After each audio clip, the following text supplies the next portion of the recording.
Potatoes are members of the nightshade family, and having grown up around deadly nightshade, that's enough to get me sweating. Apart from the fact that tomatoes, bell peppers, and eggplants are all members of the same family. However, plants in the nightshade family do have a tendency to produce poisonous chemicals called toxic glycoalkaloids, or TGAs for short, and potatoes are no exception. Potatoes contain the TGAs solanine and charcanine. The bad news is that these are neurotoxins and have also been known to cause cardiac and gastrointestinal disorders. The good news, though, is that potatoes typically don't contain enough of the compounds to be anywhere near harmful.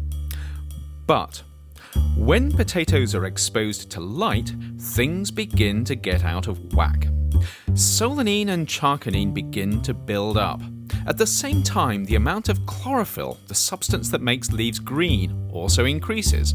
Of course, chlorophyll isn't poisonous, but the green tinge it creates does signal the increased presence of the compounds that are. So am I right then to fear green potato chips? As with other health risks, it all comes down to dose. There have been cases of people being poisoned by eating too many green potatoes, but you have to eat a lot of them. When it comes to green potato chips, the scientific literature is a little vague though, and running the numbers is made complicated as peeling and frying potatoes reduce the amount of TGAs in them. There are studies suggesting around 3 milligrams of TGAs for every kilogram you weigh is not good news. To put this into context, if you weigh around 70 kilograms or just over 150 pounds, you'd have to eat well over 1,000 green potato chips in a single sitting. That is the equivalent of over 60 small bags of potato chips, a feat that would have you in serious trouble from the fat and the salt they contain long before the toxins get you. Not that you're likely to attempt this anyway, as solanine and charcanine also happen to taste really bad.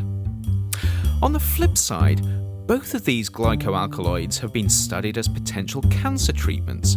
Not that eating green potato chips is ever going to be a recommended cure for cancer, but it just goes to show that things are never as black and white, or green in this case, as they might seem when it comes to risks and benefits.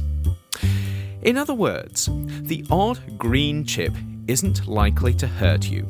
Despite elevated levels of hazardous chemicals, the exposure is just too low to be a problem. That said, you probably don't want